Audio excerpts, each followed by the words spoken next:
Day 2 of the 2025 NFL Draft is a few hours away, so coming up on today's San Francisco 49ers Report, my name is Chase Sr. We're going to go through a couple of things here. Why the Niners drafted Mykel Williams, the edge rusher out of Georgia with the 11th overall pick. I'm going to do a Day 2 mock draft because rounds 2 and 3 are coming up here tonight. And with that, we'll take a look at the top players available. Before we do all of that and accomplish another great show here on the Niners Report, join us tonight.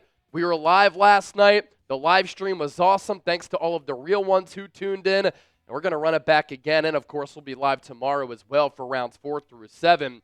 The show tonight gets underway at 6 p.m. Eastern, 3 o'clock Pacific, an hour before round 2 gets underway.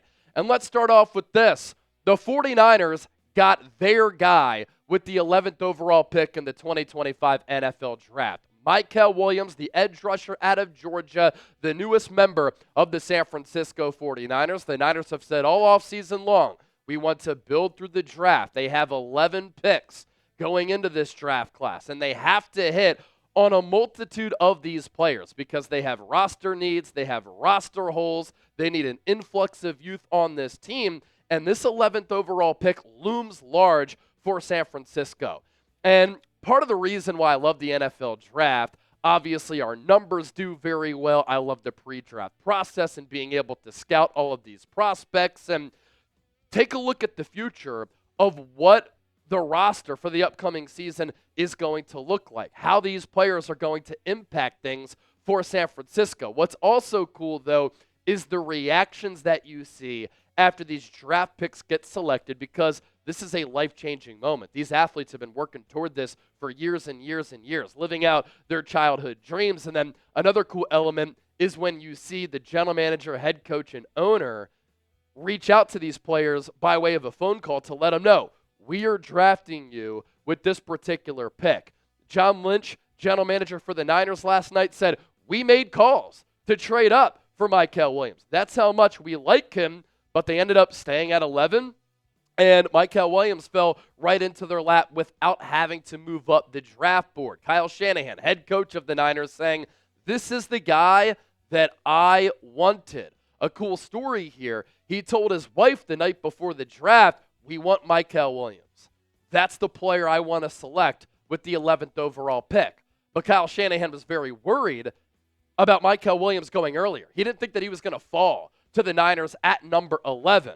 But then he told this to his wife. Kyle Shanahan's wife took a look at some mock drafts, and she saw a mock draft where Mykel Williams went in the 20s.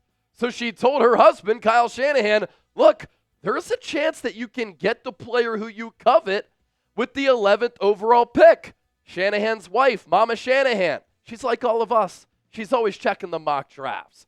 And this is a look of what Mykel Williams is going to look like in a Niners uniform. I've seen some people in the comment section saying, oh my gosh, he's going to wear number 1? That's a bad luck charm. Deebo Samuel wore number 1. Look, when these players get selected in the first round, all of these teams give them a jersey with the number 1.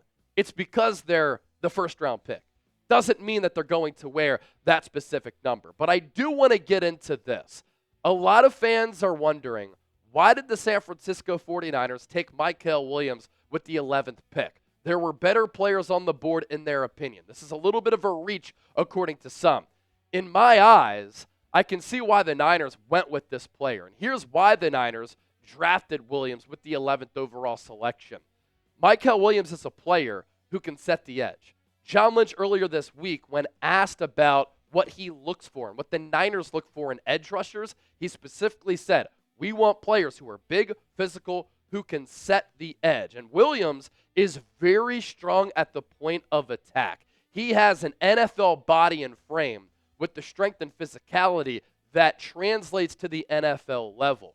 He's also good against the run at that defensive end and edge rusher spot. The Niners were horrible as a defense last year in stopping the run. It's also hard to find some defensive ends who fit the prototype of what the Niners look for, who fit the scheme of the wide 9. Another thing I like about Williams, and Kirby Smart, head coach at Georgia, has talked about this, his positional versatility. He can line up at defensive end. He can line up out wide. He can also slide to the interior and line up as a 3-tech defensive tackle. And when you go back and look at what he was able to do at Georgia, he started as a freshman on the team that won a national championship on a defense that was littered with future NFL players. And he's had, throughout his Georgia career, a lot of wow plays on tape where he has been highly disruptive, blowing up tight ends, bull rushing offensive tackles, sacking the quarterback, making plays in the backfield. Immediately at the NFL level, I think that he'll be able to win with a bull rush, and then he also has the strength to pull off the pull move. And this is a player with unbelievable athleticism and length. His wingspan is ridiculous. It's nearly 83 inches, and he has really long arms, which is important at that defensive end spot. He also brings character to San Francisco. He's highly intelligent, high football IQ. He was a team captain the last few games of the 2024 season for the Bulldogs. Versatile along that defensive line, and I love the motor in which he plays with. Here's something, too, that's very interesting. He is only 20 years old. There is room for him to develop. There is room for him to grow. He can improve. His best football, I believe, could be ahead of him if he's able to stay healthy and he's able to develop within this Niners organization thanks to this coaching staff.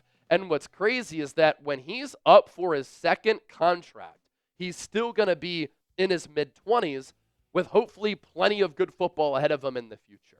There have been production issues, but context is always important, right? He only played 33 and a half snaps per game last year because that Georgia defense is stacked with talent, but he was also hobbled by an ankle injury, which was troublesome and led to some of the lack of production. Now, his speed, 4.7 40-yard dash at his pro day, isn't impossible to guard for offensive tackles. They're not going to be caught off guard by it. But that speed-power combination, if he can develop a pass rush arsenal, learn how to counter, and develop some moves, can allow him to win at the NFL level. There is no doubt this is a boom or bust pick for San Francisco. And there's some problems with that because the Niners need him to play and have an impact right from the jump. But if he can develop, if he can live up to that potential, he can be a really good player opposite of Nick Bosa. Now, you look at the career numbers, right? He was awesome as a freshman, starting on that team that won a natty, 7 TFLs, 4.5 sacks, 33 pressures. In year 2 in 2023, another solid season, not a great season. Then his 2024 season, very reminiscent of what he did in 2023. The highs are high, sometimes the lows are low. I like the pressure numbers. You'd like to see more sack production and TFL production, but again, he didn't play that much throughout his Georgia career because of how talented those teams were. But you know that these Georgia Bulldogs, they play in big games, they have a high effort level, they have NFL bodies, and every game that they played, there was pressure to win. And now with the Niners, there's going to be pressure to win and produce. Another thing that I like is that Williams is a student of the game. He said in the pre-draft process he models his game after Myles Garrett. Now, Myles Garrett went number 1 overall. He had more production coming out of college as compared to Mykel Williams. But as far as the body type, you can see some type of similarities there. This is going to be a project for Robert Saleh and Chris Kocurek. They're going to have to work their magic with this player because the Niners' future really hinges on this draft, and they can't afford to miss on Mykel Williams. I personally can't wait to see what Nick Bosa and Williams are going to be able to do because you have two players who are a little bit different. They have some similarities, who are extremely athletic, and physically they certainly look the part, and I do think their games can potentially complement one another. I have seen some Aldon Smith athleticism comparisons between him and Mykel Williams and production comps. Both players had 14 and 14.5 sacks respectively in their respective college careers. And then obviously with Aldon Smith, he ended up being a dominant player. It's unfortunate that he couldn't stay on the straight and narrow path, and he didn't have a great head on his shoulders, and he had his own separate issues off of the football field, but there's no doubt this was a special talent.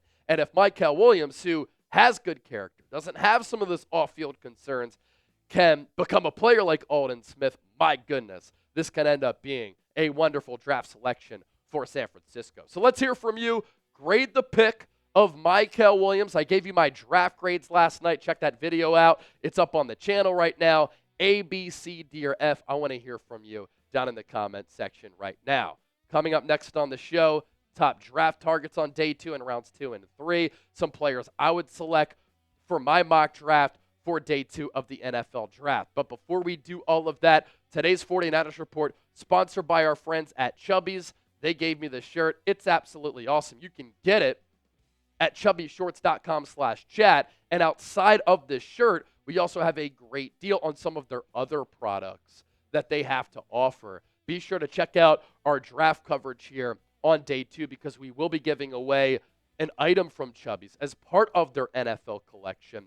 But April is here. This ain't the time for fooling. It's the time to let those thighs breathe, whether you're playing a round of golf with the homies, hitting up a beer garden, or visiting an actual garden, going to the beach or a lake. Chubbies has you covered for all of the good vibes that warm weather brings. Bright polos that demand attention. Check. Killer shorts that show off those beautiful thighs. Yeah, Chubbies has you.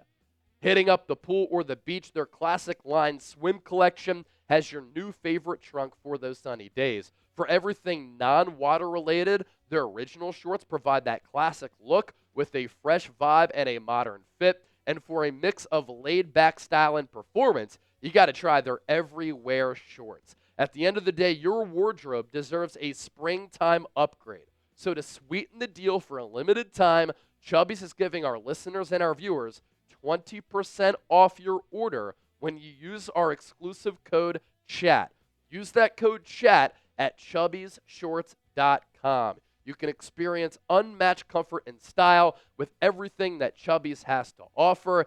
And come on, this wouldn't be a true ad read if we didn't mention the Chubbies Classic Line Swim Collection. Without hyperbole, the absolute top of their men's swimwear game.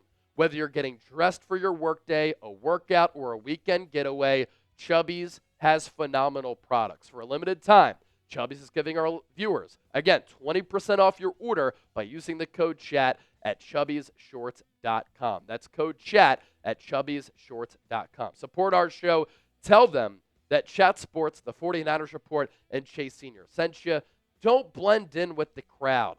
Wearing this shirt, I don't. Stand with Chubbies and stand with me. So as we look ahead to round 2 and 3 for day 2, night 2 of the 2025 NFL Draft, here are the picks coming up for San Francisco, barring any trade. The Niners selected Mykel Williams with the 11th overall pick, the edge rusher out of Georgia, as we talked about plenty last night and earlier on here on the show. They have a second-round pick, another premium selection at number 43.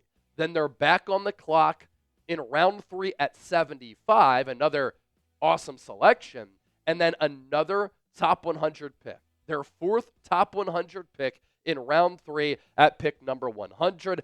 That is a compensatory pick. This is an opportunity for the Niners to bring in young, talented players to rebuild their roster. My perfect pick at number 43, the player who I would love San Francisco to select, is Ariante Ursary, the offensive tackle out of Minnesota. There was a run on offensive tackles in round 1. Ariante Ursary has the potential to be one of the top offensive tackles in this class. Unfortunately for the Niners, they have a need at offensive tackle, but there's a pretty big dip between Ursary and the next crop of offensive tackles. That's why I'm trying to pounce on him right from the get-go.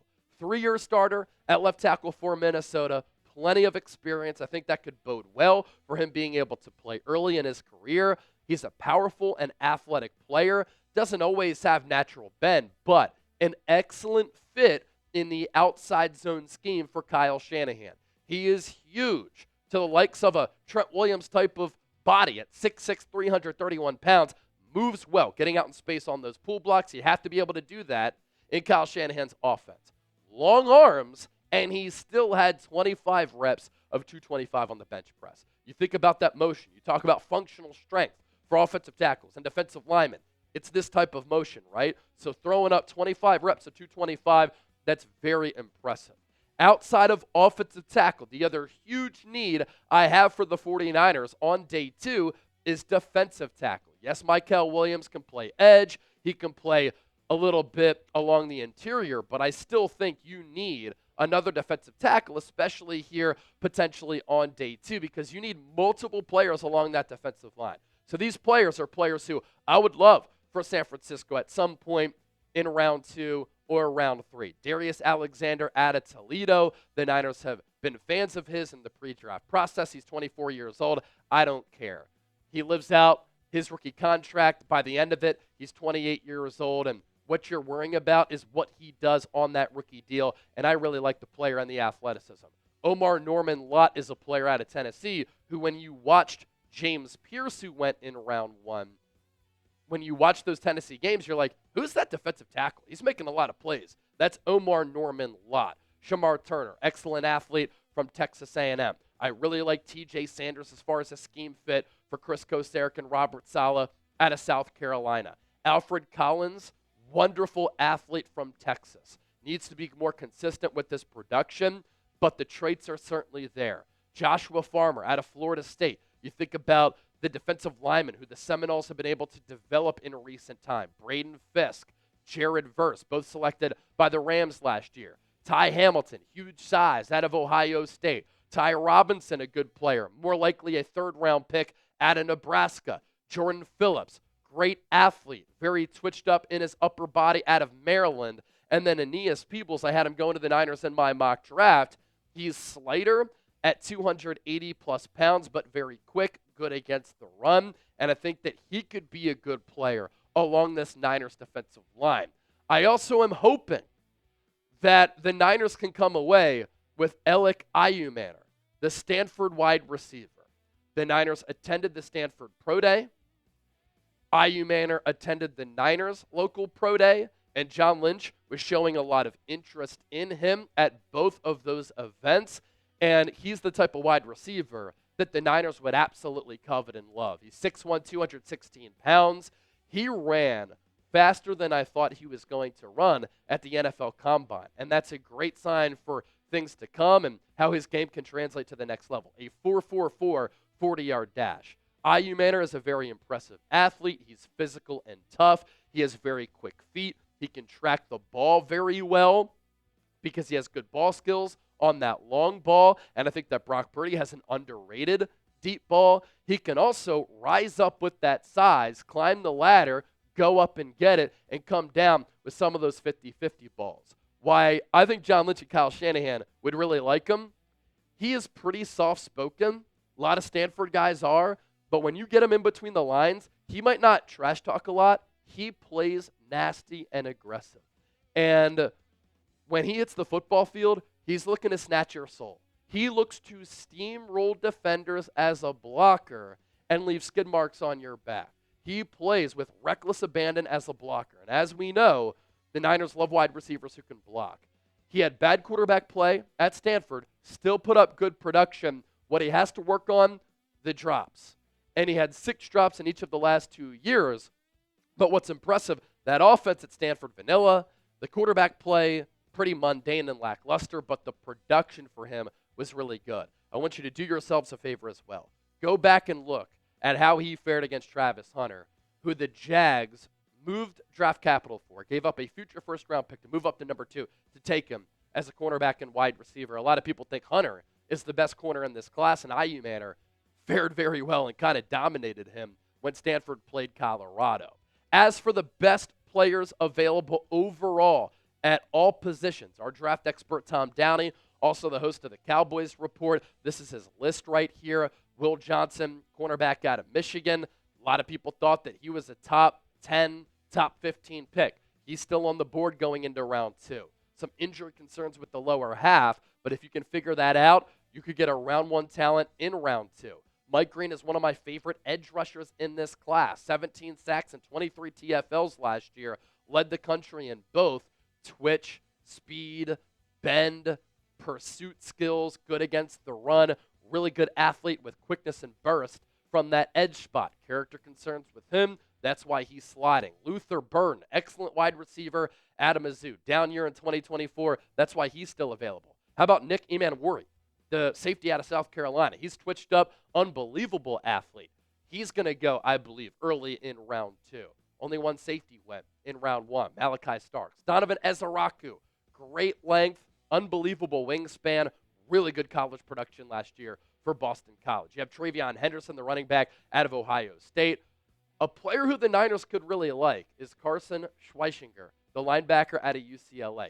He's a really good player. Xavier Watts, the safety out of Notre Dame. Siobhan Revell, cornerback out of East Carolina. If he didn't tear his ACL, could have been a first-round pick. Shedeur Sanders, to a lot of surprises. Other people not surprised because of how he carries himself.